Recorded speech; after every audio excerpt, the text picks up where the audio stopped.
I won't make you wait. This is how it turned out, but keep watching to find out exactly what I did. We're over at the sink today because I'm going to show and prove how you can make this frozen seafood boil. Now, as you can see, I have frozen crab and shrimp in here. It's directly from the freezer. I'm just going to give this a good rinse. That's why I'm at the sink. And that's all I'm going to do. I'm just going to rinse it off. Sometimes the crab has a little dirt on it. So I want to rinse this off a little bit in cold water before I get headed over to the Instapot. Okay. I'm just going to give this a little rinse here.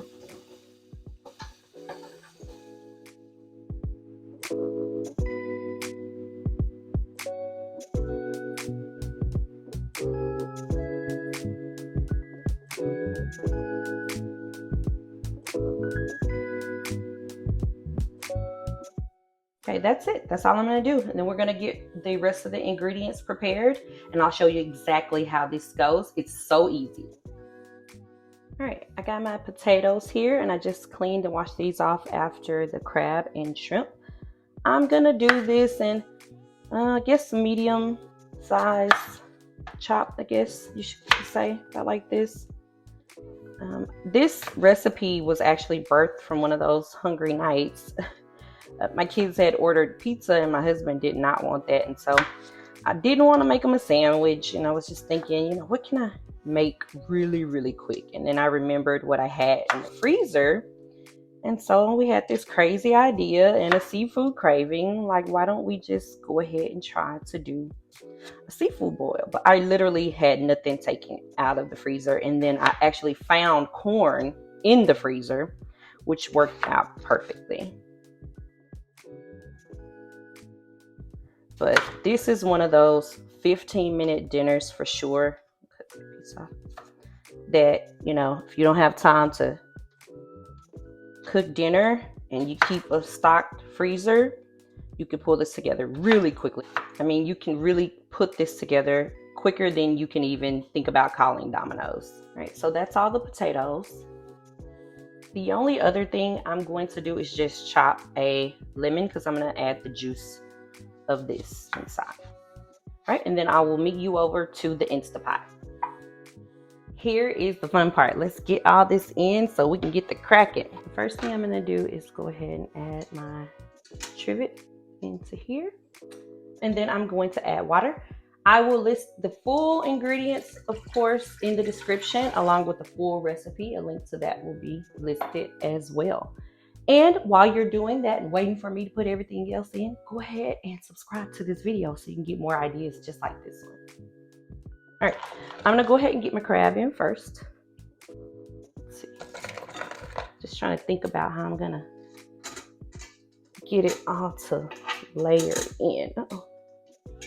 Especially because it's frozen. I don't really want to break the legs. There we go. And some of them are broken, and that's okay too.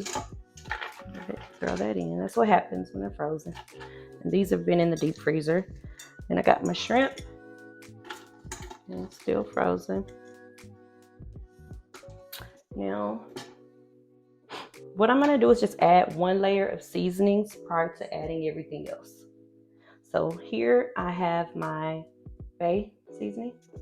I'm gonna go ahead and sprinkle that in, and then I'm gonna sprinkle some at the bottom, focus on the bottom so that liquid at the bottom can be seasoned as well.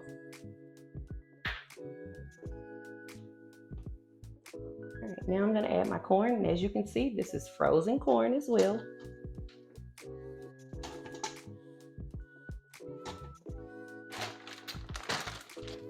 Now I got some frozen sausage. See, it's still in the freezer bag. Now what I did was, when I came home from the grocery store, I just cut this into pieces.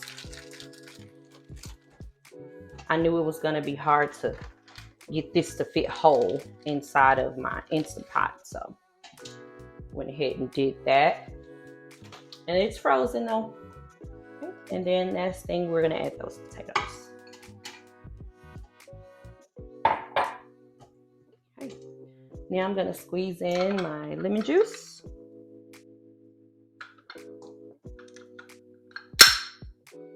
This is optional, of course, but I love the flavor of lemon with seafood. Sometimes I even go a little bit overboard. Okay.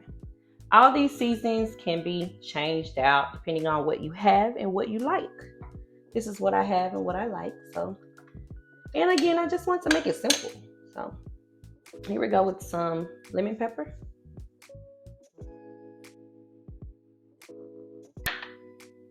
And then some Cajun seasoning, Creole seasoning, whichever one. I won't judge, it's your house. You pay the mortgage. All right, I'm gonna get the lid on this and I'll show you how long this cooks. All right, here's our lid. Got that on. I am going to the pressure cook setting and then I'm gonna put it down to 4 minutes. That's it. Now this is gonna take somewhere between 8 to 10 minutes to come up to pressure, and then it's gonna cook 4 minutes. After it cooks, there's the beep. After this cooks, we will go ahead and do a quick release on the steam valve over here.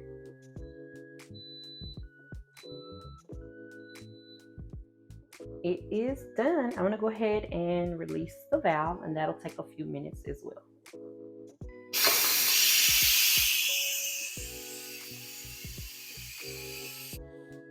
I just heard it click off. It took about 3 minutes to fully release the steam. And let's see what we got here. Oh yeah, look at that. All right, I'm gonna go ahead and pull this out and plate this up and get ready to eat.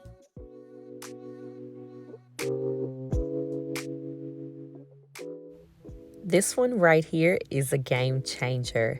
Be sure to like this video if you like this recipe and gonna try it, and also share it with your friends because, I mean, who doesn't want a 15-minute recipe?